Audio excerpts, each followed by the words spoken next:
Bonjour et bienvenue dans le premier épisode des Leadership Talks by Arcalis, des interviews exclusives de CEO pour les leaders d'aujourd'hui et de demain. Aujourd'hui, nous avons la chance et l'honneur d'accueillir Philippe de Sellier, le CEO de la société emblématique Léonidas, un dirigeant chevronné et inspirant dont le parcours reflète parfaitement sa passion pour la construction d'équipes fortes et de marques fortes. Philippe de Sellier, bonjour et bienvenue. Bonjour, Merci beaucoup d'être là aujourd'hui avec nous. c'est un plaisir. Comment allez-vous? Très bien, Ok, super. J'ai quelques questions pour vous. On y va? on est parti. Ok. Alors, quelles sont selon vous les clés qui permettent à une équipe de direction de réussir? Alors selon moi, il y a deux, trois éléments importants pour une équipe de direction. C'est la cohésion. La première chose, c'est la cohésion, évidemment. L'esprit d'équipe entre les différents partenaires du comité de direction. Il y a aussi la diversité. Moi, je ne suis pas un fan des quotas parce que je pense qu'un CEO qui a la capacité de CEO comprend qu'une diversité de genre, une diversité d'opinions, de background est une vraie plus-value dans un comité de direction. Et donc, je ne pense pas qu'il faut le forcer. Je pense que c'est une normalité d'avoir une diversité qui va construire le comité de direction de manière plus professionnelle.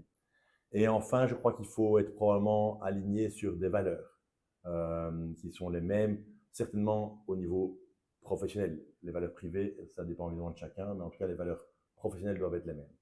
Ok, merci, c'est très intéressant. Et un petit peu dans le prolongement et dans le contexte actuel qui n'est pas évident au niveau géopolitique, au niveau économique et au niveau technologique qui évolue rapidement, c'est quoi quelque part les qualités que vous recherchez quand vous intégrez un nouveau leader dans vos équipes de direction? Je pense qu'il y a deux choses que je recherche. La première, évidemment, je m'entoure toujours, et c'est ma grande qualité, à mon avis, depuis un certain nombre d'années. J'essaie de m'entourer toujours des meilleurs dans leur domaine de compétences. Donc, si vous allez chercher un marketing, il faut un top directeur marketing qui est super fort. Donc, les compétences techniques, je dirais, de chaque département. Mais c'est beaucoup plus large que cela, un membre d'un comité de direction. Un membre d'un comité de direction doit être quelqu'un qui a un leadership naturel et doit être capable aussi d'ouvrir son esprit aux autres départements. Et donc, si on veut vraiment interagir en équipe, il faut que chacun ait en fait un avis sur tout ce qui se passe dans tous les départements. Et alors, on a des conversations extrêmement intéressantes dans le comité de direction. Ça ne peut pas devenir un one-to-one, on dirait chaque chef de département parle au CEO et je réponds. Ça doit vraiment être un travail d'équipe parce qu'en fait, on est plus malin avec plus de gens autour de la table, de qualité, d'expérience. Et donc, je dirais, oui, une compétence technique très forte dans leur domaine, mais évidemment une compétence de leader pour l'ensemble de l'organisation et une compétence je dirais, d'intérêt vers les autres départements qui permettent alors de travailler en équipe. Ok, une équipe soudée qui va dans la même direction. Exactement. Ok, super. Ce qui est important peut-être aussi, c'est des gens qui sont capables de ne pas être d'accord et de l'affirmer. Je pense qu'une richesse d'une équipe, c'est aussi d'avoir des avis différents, de savoir, je dirais entre guillemets, se disputer de manière honnête et de s'aligner après sur une décision commune. Mais une fois qu'on sort du comité de direction, on doit tous défendre ce point comme si c'était en fait son point de vue personnel aussi. Donc on doit vraiment être très très fidèle et honnête vis-à-vis des décisions qui sont prises lors d'un comité de direction. Oui, tout à fait aligné. J'ai lu un livre d'ailleurs très intéressant qui parle de ce sujet. Une question un peu qui montre la il faut m'aider. Vulnérabilité, Merci, probablement. d'un leader, oui. Quelle est l'erreur de leadership dont vous avez le plus appris? Alors, c'est amusant parce que j'ai une très bonne amie qui a fait un PhD à l'INSEAD à Singapour et qui a écrit un bouquin là-dessus et qui m'avait interviewé avec plein d'autres CEO dans le monde. Et elle avait conclu à la fin de son bouquin que, en fait, les CEO disaient tous qu'ils avaient appris de leurs erreurs, mais qu'en fait, net, à la fin, si elles creusaient vraiment très, très loin, ils faisaient plus semblant d'avoir appris de leurs erreurs que d'avoir vraiment appris de leurs erreurs. Parce que dans le monde dans lequel on vit, un CEO doit toujours montrer le succès et pas très souvent les erreurs qu'il fait. Je crois que c'est une erreur de penser qu'on doit montrer tout le temps son succès. Je crois qu'il faut montrer ses vulnérabilités et ça vous rend extrêmement proche de vos équipes, extrêmement proche de vos ouvriers, de vos employés, de montrer simplement que vous êtes un être humain comme eux et que vous faites des erreurs comme eux. Moi, je pense que l'erreur qui m'a le plus marqué, alors que j'ai appris ou pas, Elle prétend que non. Moi, je pense que j'ai appris, mais ce n'est pas si important. Ce qui est important, c'est que ça m'a marqué. J'ai restructuré une boîte un jour dans ma carrière en changeant complètement de business model, d'une structure totalement décentralisée vers une structure centralisée et spécialisée. Et en fait, l'erreur que j'ai faite, c'est que j'ai vraiment construit ça un peu de manière trop isolée. Je voyais ce qu'il fallait faire, j'ai travaillé de manière longue et profonde avec des départements, avec des consultants pour le mettre en œuvre. Mais en fait, j'ai intégré mon comité de direction et toutes les équipes managériales un peu trop tard dans le processus de réflexion. Ce qui fait que ce n'était pas leur bébé, c'était restait mon bébé. Alors, ils l'ont approuvé, ils l'ont défendu, mais quand il y a eu l'implémentation et quand vous implémentez un gros changement, il y a toujours des erreurs qui se passent et des challenges qui se présentent. Eh bien, j'ai senti qu'il n'y avait pas un engagement de 1000%. Or, dans ce genre de cas, il faut un engagement de 1000% sur un projet pareil. Et donc, j'ai senti que j'aurais dû les intégrer beaucoup plus dès le début de la réflexion. Ce que j'ai fait d'ailleurs, parce que j'ai rechangé 3-4 ans plus tard, j'ai été plus loin dans cette nouvelle manière de fonctionner.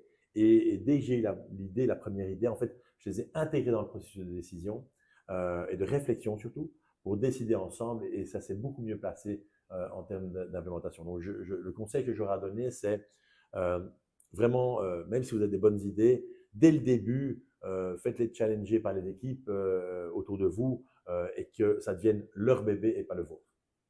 Merci pour ce partage. Si vous imaginez que vous devez conseiller une personne qui va devenir CEO pour la première fois, quels conseils lui donneriez-vous? Alors, moi, je ne sais pas si j'ai toujours réussi, mais il y a quand même une ligne directrice, je crois, dans ce que j'ai fait. C'est je me suis toujours entouré des meilleurs. Je dis toujours en rigolant, je suis un fainéant, donc par définition, si les gars sont très très forts ou les femmes sont très très forts autour de moi, par définition, je devrais moins faire. Donc, s'entourer par les meilleurs, ça c'est une première chose. Deuxièmement, avoir une vraie cohésion, je crois, je l'ai dit tout à l'heure, de valeurs et d'alignement sur l'objectif et la mission de la société. Et la troisième chose, je crois qu'il faut des gens qui partagent bien sûr la valeur de la société, mais vos propres valeurs. Par exemple, moi, je pense qu'il faut faire les choses sérieusement sans se prendre au sérieux. Donc, je ne veux pas m'entourer de quelqu'un qui pense complètement différemment de ça. Je veux une diversité, mais une diversité qui n'est pas confrontationnelle, je dirais, en termes de valeurs. Donc, voilà ce que je dirais, c'est de travailler, chercher le plus vite possible la meilleure équipe pour vous entourer et cette équipe qui est quand même liée par certains éléments qui sont valeurs, mission de l'entreprise, etc. Ok, super, merci. Dans votre parcours, quels critères ont été déterminants pour choisir le bon rôle au bon moment? J'ai jamais choisi le bon rôle au bon moment. On m'a proposé le bon rôle au bon moment. Donc j'ai eu une chance incroyable et ça aussi, je crois que c'est important de le noter, c'est que il faut le succès que vous avez dans une carrière, il faut le relativiser.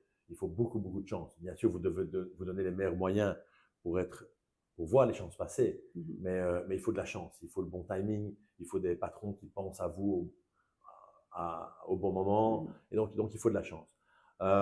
Moi, je me suis laissé guider par ça un peu. J'ai donné le meilleur de moi-même toute ma vie, toute ma carrière, et j'ai eu des patrons qui ont vu ou perçu un certain talent probablement, et qui m'ont donné des opportunités, parfois qui étaient vraiment très, très différentes de ce que je pensais vouloir ou pouvoir faire, et je me suis laissé guider par cela.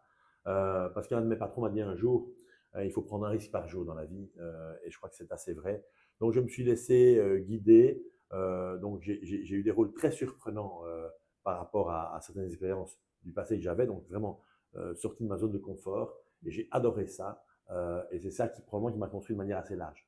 Le conseil que je donnerais quand même aux jeunes qui veulent vraiment diriger des boîtes un jour, c'est d'essayer en tout cas d'étendre la base de leurs compétences. C'est-à-dire que si vous êtes jeune et que vous êtes un bon commercial et puis vous montez comme un commercial d'un plus gros client et puis un commercial, en fait la base est tellement limitée que vous ne montrez pas forcément très très haut. Donc essayez quand vous êtes encore jeune, d'étendre votre expérience et de faire du sales, du marketing, du HR, du finance éventuellement, d'étendre vos compétences pour pouvoir après monter pour pouvoir diriger des boîtes. Parce que, en fait, vous ne devez pas être un spécialiste de tout, mais vous devez très bien comprendre tout quand vous dirigez une boîte. Oui. Et donc, si vous n'avez absolument jamais touché, je dis quelque chose, la production ou la logistique ou le sales, ça va être difficile de comprendre ce que les gens de la base font. Et votre vraie plus-value en tant que CEO, c'est de comprendre bien ce que chaque métier représente, chaque métier fait, pour pouvoir alors mieux guider, mieux organiser, mieux structurer la société que vous dirigez. Merci.